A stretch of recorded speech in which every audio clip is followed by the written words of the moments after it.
Um, Hello and welcome to Talk of the Town. I'm your host Kumu Gupta, and today, as we wind down the summer and head towards fall, we are coming to you from the Blue Hills area in Quincy, and we're going to be visiting a few of the historic sites around the Blue Hills areas, which made Quincy famous for its granite, world famous for granite in the 1800s. And I am privileged to have Dave Hodgkin with me. He is the founder and president of Blue Hill Adventure and Quarry Museum. And I know that Dave is very, very knowledgeable about the history of this area because I've had the privilege of working with him on the board of the museum. And today he is going to talk to us and share the history of these sites as we travel through some of these around the Quincy quarries and some of the historic sites here. Dave also has been responsible for putting quite a few of these sites on the national and state historic registry. So, Dave, welcome. And if you can tell us where we are standing, what the site is, and a few things about its history.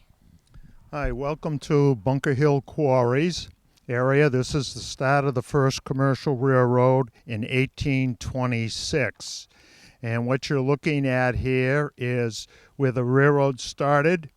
They brought from the four quarries above here, they brought granite down here. They finished it off down here. They loaded it on the first commercial railroad car, and then it was carried 2.5 miles down to the Neponset River on this bed here, and in turn taken by sailing vessel over to Charlestown and hauled up the Bunker Hill by oxen, and they built the Bunker Hill Monument.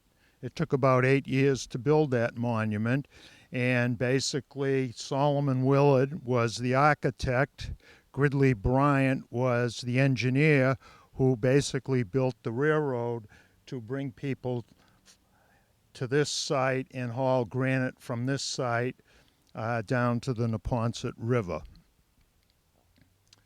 Some of the things you're seeing on the site are there were two loading areas. This is one of the loading areas here. There are granite blocks. The railroad car came right up to these, dropped the platform, pulled the car out, and then brought the blocks over here.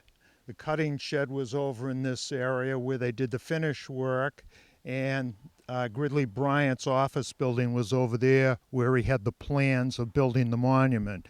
And basically each piece was cut to fit because they couldn't afford to haul any surplus granite because of the weight involved.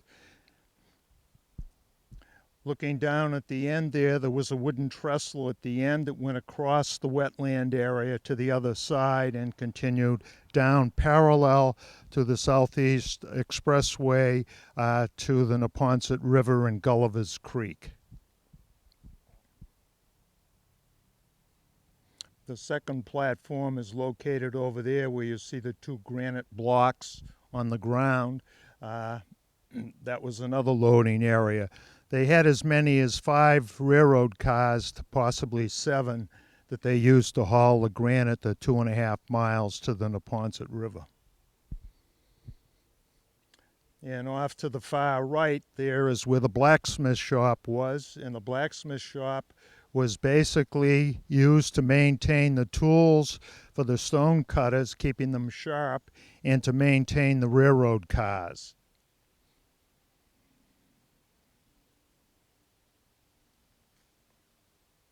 And so the site is very important because you have the Bunker Hill Monument, and I think you had shown me a while back that some of the the rocks or stones that were taken to the Bunker Hill, we can see samples around here. Yes, there's quite a few. There's a cutoff of a sample down here on the far right as you walk down the railroad bed.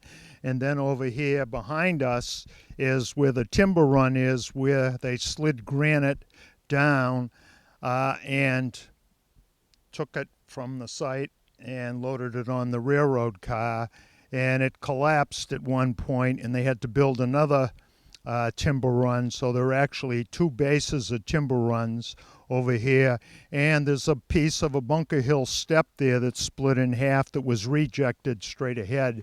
You can see it there.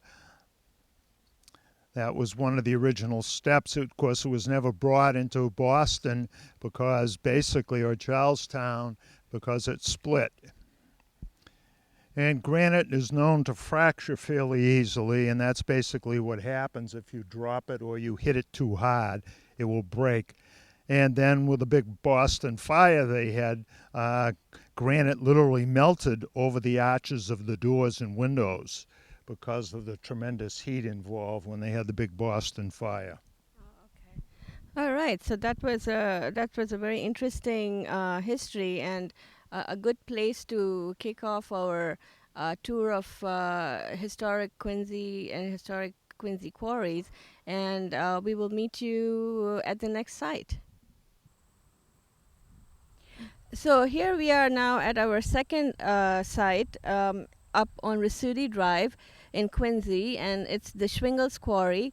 And we are very, very, very fortunate that we still have the granddaughter of Mr. Schwingles with us in Quincy. She lives in Quincy, Joanne Hennigan Schwingles, and she couldn't come to be with us today, but Dave will tell us about why this quarry is so important and so famous from the days of the granite industry. Dave?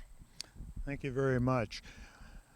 Well, what you're looking at is basically the remains of a filled quarry, which is Schwingles Quarry, and it was the largest and deepest of all of the 54 Quincy quarries.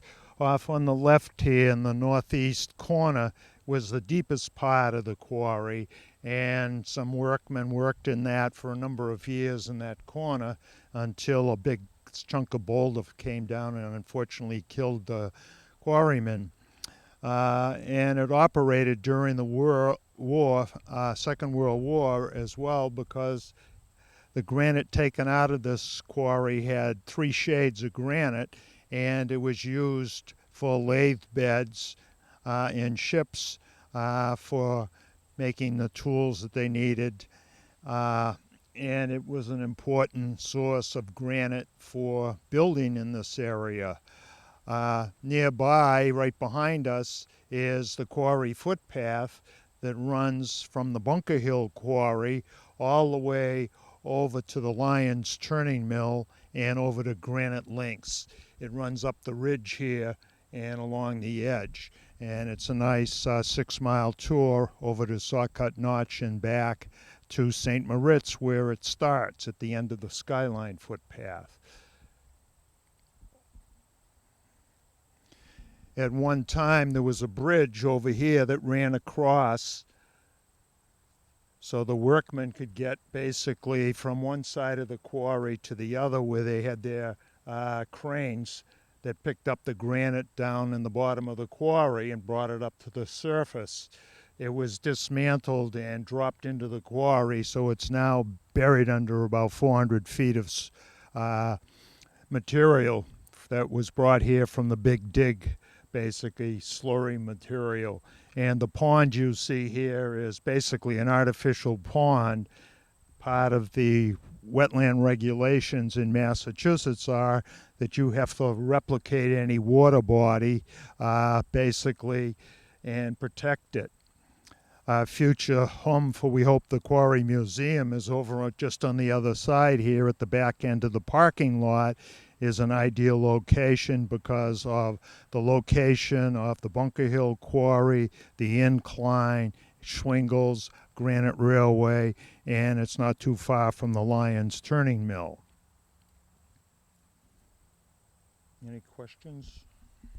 Well, I'm sure that even though you don't know what a quarry is or where Quincy is, but you must have, our viewers have seen this movie that was made by Ben Affleck, I believe $1 Million Baby. No, I'm sorry, it was Gone Baby Gone, and they had a quarry shot in there, and they filmed it right here in Quincy in another quarry, not this one. But so the Quincy quarries became famous that time. That was very recent, just 2 years, I think 2 years ago. So we have real quick, Dave. Can you tell us what does it mean to have a quarry filled, and where did the granite come from? Like, how deep did they have to go? Well, basically, what they had to do was drain the water out of the quarry to fill it. They never drained the lower quarry, which is in the northeast corner. And then they basically needed a source of material. In the old days, they used to use them as dumps, but they can't because it affects the water table. And so what they did was they dumped slurry material in here from the Big Dig operation in Boston, and were given X amount of dollars for every truckload that they dumped in. And my understanding is the money that was raised was supposed to go for a quarry museum, and instead it went to build a double lane Rasuti Drive that you see there. And unfortunately, we were not able to get the funding to build the quarry museum.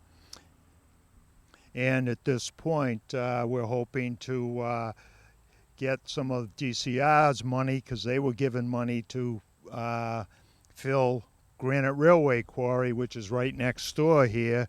There was $800,000 left of those funds to be used, hopefully for a quarry museum and other amenities to the area. All right, so we've had a good start to our visit in the Blue Hills area, and now we're off to our next stop. And so now here we are at yet another historic site. And this is a particularly beautiful site because it's right next to the Granite Links Golf Course. Granite Links has been rated as in the top 100 golf courses in America by Golf Digest. And so if you're out here golfing, you can stop by and visit this site. It's called the Lions Turning Mill, and we are standing at the edge here, and we're going to walk to the front, and then Dave will be telling us a little bit more about what this site is all about. So as you can see, it is it's maintained. It's a historical site, but and it has stayed this way for many years, for since the 1800s. And so we are very fortunate, and in fact we have a beam here that says Lions Turning Mill 1894. So there you have it. It's you have the proof that um, this structure has been standing for that long, and it's doing fairly, I mean, decent. It's in a decent shape. I mean, it doesn't look like it's going to fall down or anything. And so that's amazing. So Dave, do you want to tell us a little bit about what the Lions Turning Mill is and how it connects to some of the other sites we saw? No, thank you. Basically, the Lions Turning Mill, with the start of the Industrial Revolution, and around 1894, they built this building to basically grind big columns, 60-foot columns, as much as 2 feet, 3 feet, 4 feet thick. And in turn, the railroad came all the way up here, not the original Granite Railway. That was the original, and then after that was the Boston and Maine, and then the New York and Haven. Railroad was able to come up here and bring granite as well as take granite from this area, and it could be turned at the mill here because they could handle some pretty good sized pieces. They made pedestals both at the bottom and top of the column in the back, and in turn building blocks were used to build the buildings all up and down the East Coast because they put it on barges and basically was able to take it up and down the Atlantic Ocean to its destination. There's a lot of chippings found in the area that are pieces that were cut off when they went to finish their work, they rejected around the ground, so you'll see a lot of pieces. You'll also see some of the equipment in the shed up behind us here.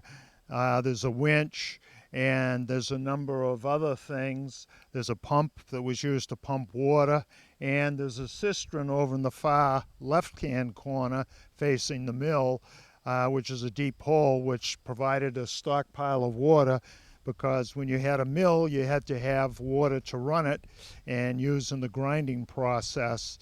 And with the invention of electricity, took the place of steam power. This was electrified, this mill, and had big electric engines that in turn ran the grinding lathes that did the grinding, the cutting, and the polishing.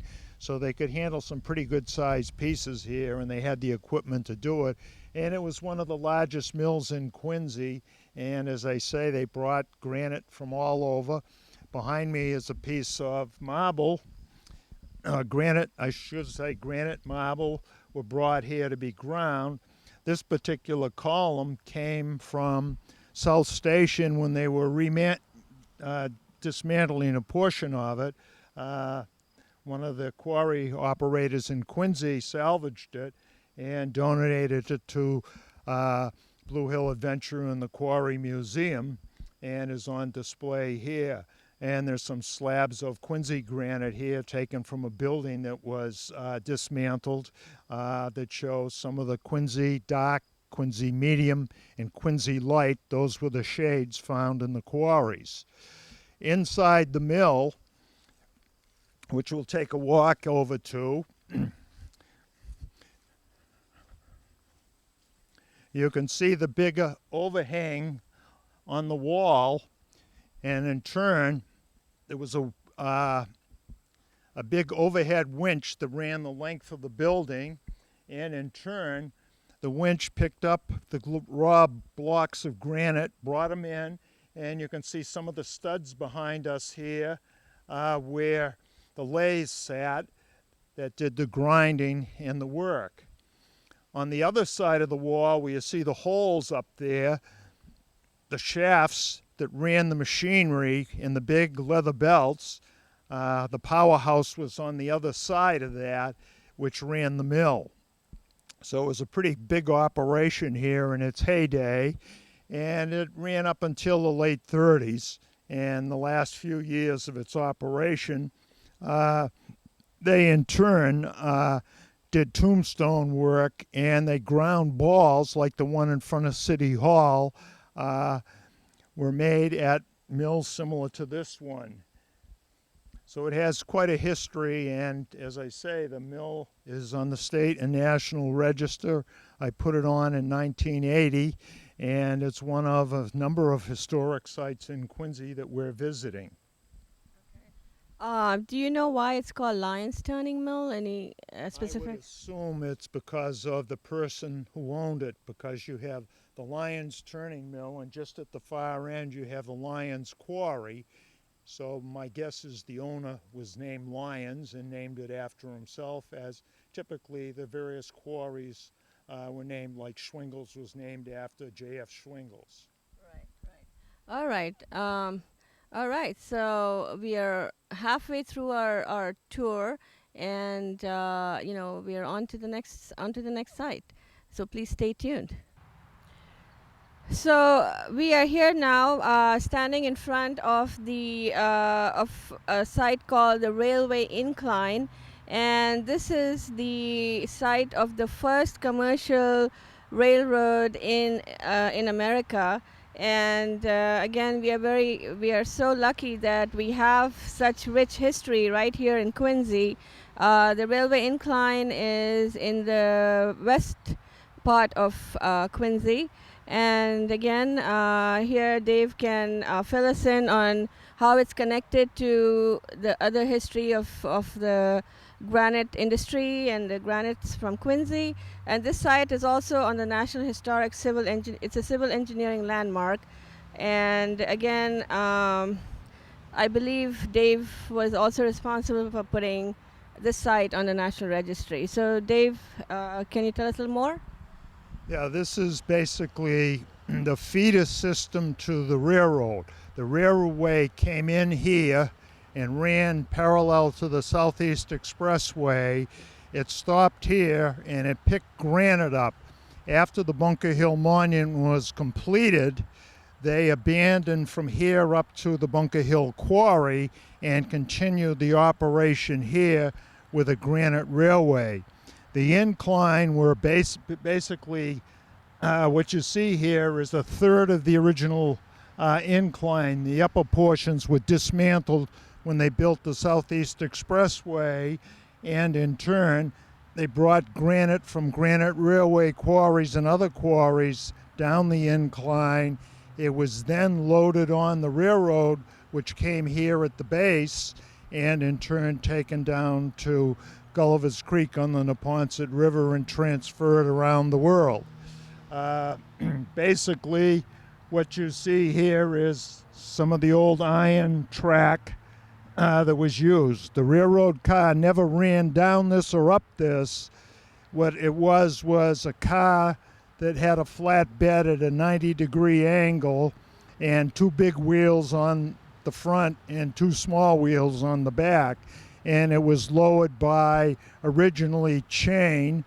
Then it was converted to cable, and with a steam engine up top, which was used to lower it. Then the Model A was put on here with two U-channels, and it ran up and down, again lowered by cable to here. And as the roads improved, they were able to drive the granite with the Model A, the Model T type truck to wherever the delivery was to go.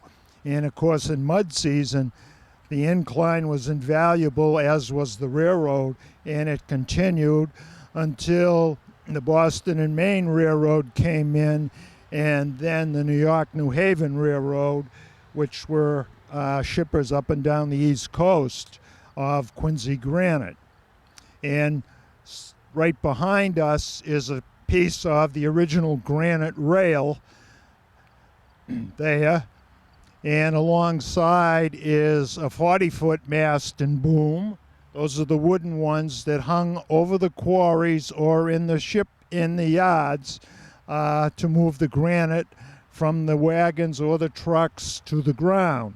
And then over here there's a small crane or derrick, and in turn there's a series of pulleys, and this is the type of thing you would find in the Lyons turning mill, with big leather belts that ran on these pulleys that ran the lathes and the grinding equipment. And also over here you have a monument to the Granite Railway, which is a national engineering landmark, and you have the two columns that were placed here for the 100th anniversary of the granite industry. So it's kind of a unique spot here and a very important one.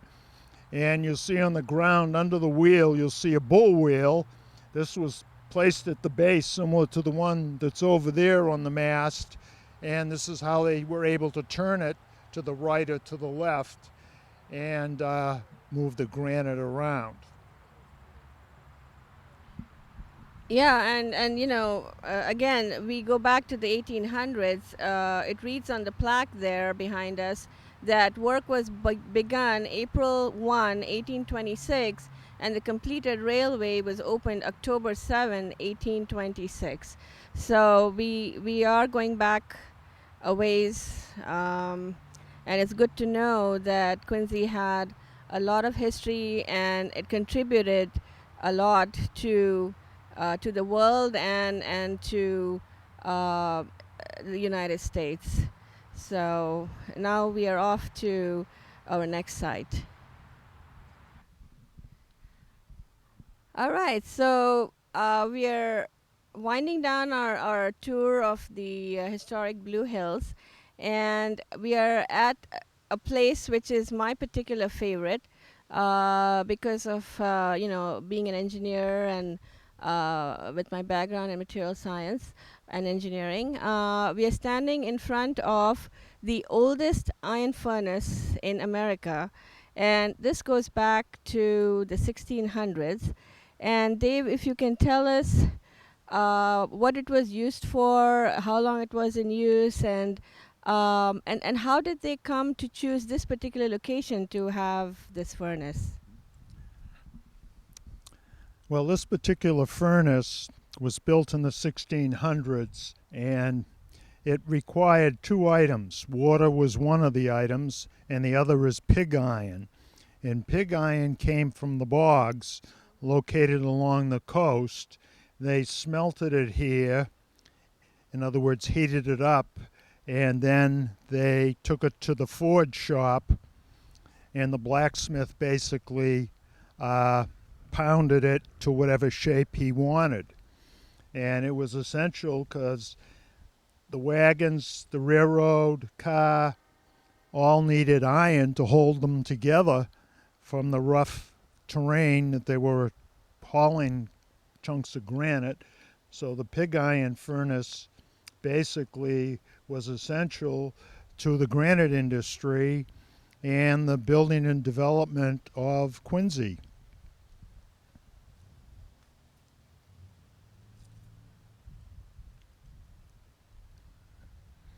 And you can see looking around it, there's a lot of granite that basically is supporting the area, and the granite was used to build the furnace. And the furnace is similar to the beehive type that you see today around the area.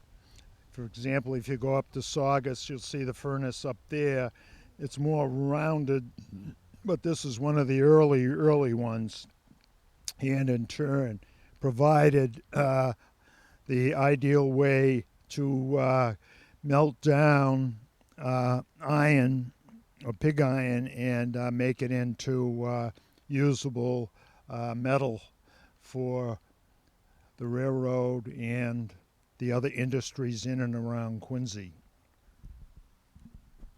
Any idea when they stopped using this furnace? According to the sign, it was stopped in 1647, and my guess is they got better developed furnaces in the area, and more industry was taking place, so it probably outlived its usefulness. But it's nice that it's a national engineering landmark, and it's still here, and people can recognize it.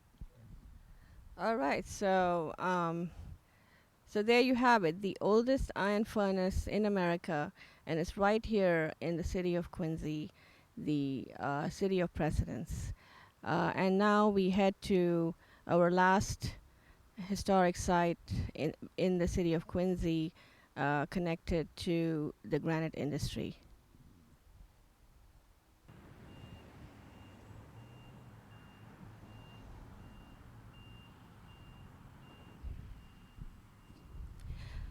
All right, so we've made it through our historic tour and visit through the granite industry and Quincy's contributions and place in history and in the world.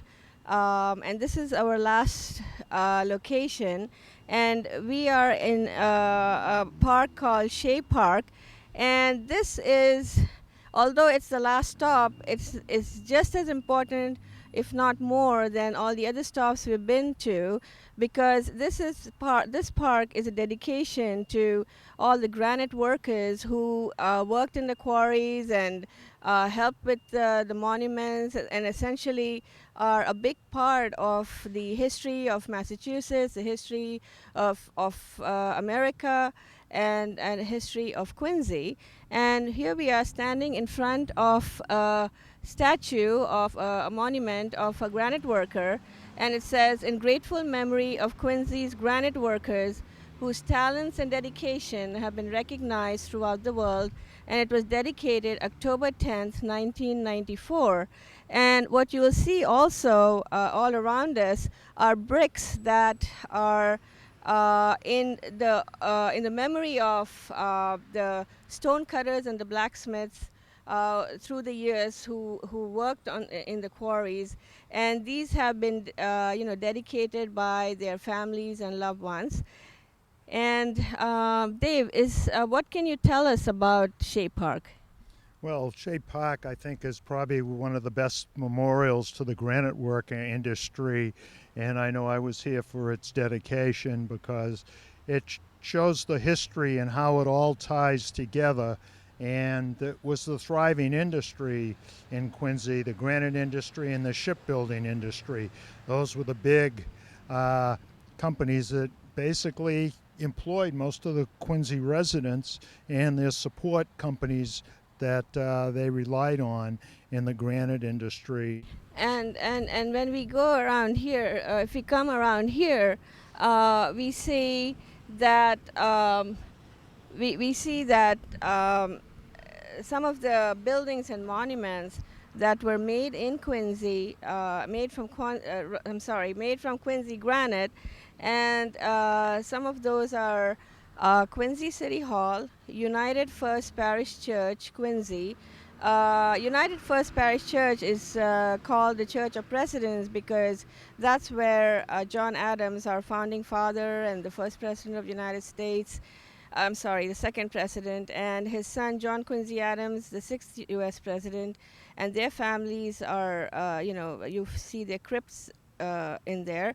Also, St. Paul's Cathedral Church in Boston, King's Chapel in Boston, Bunker Hill Monument in Charlestown, Minot's Light in Cohasset, base of monument at Little Bighorn, Montana, base of the Statue of Liberty, New York City, monument over Abraham Lincoln's grave in Illinois, Fort Sumter, South Carolina, First National Bank in Philadelphia, custom houses in Mobile, Alabama, Savannah, Georgia, New York, Providence, San Francisco, and New Orleans.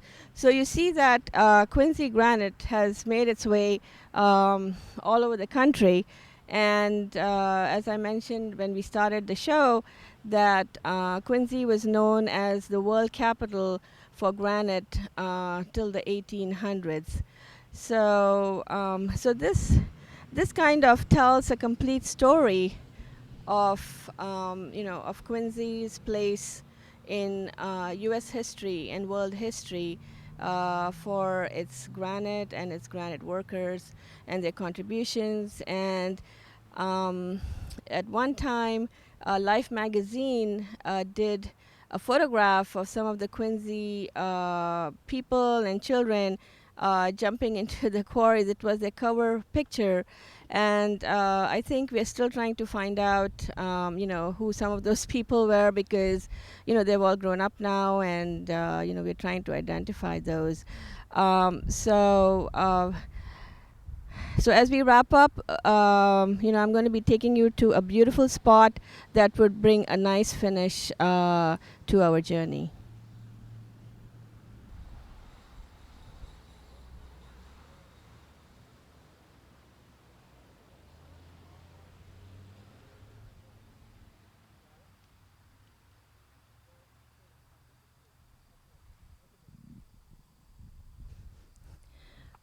Well, so as you can see, we have a beautiful view of downtown Boston from the Chickatalbot Overlook, and this is also in the Blue Hills area of Quincy.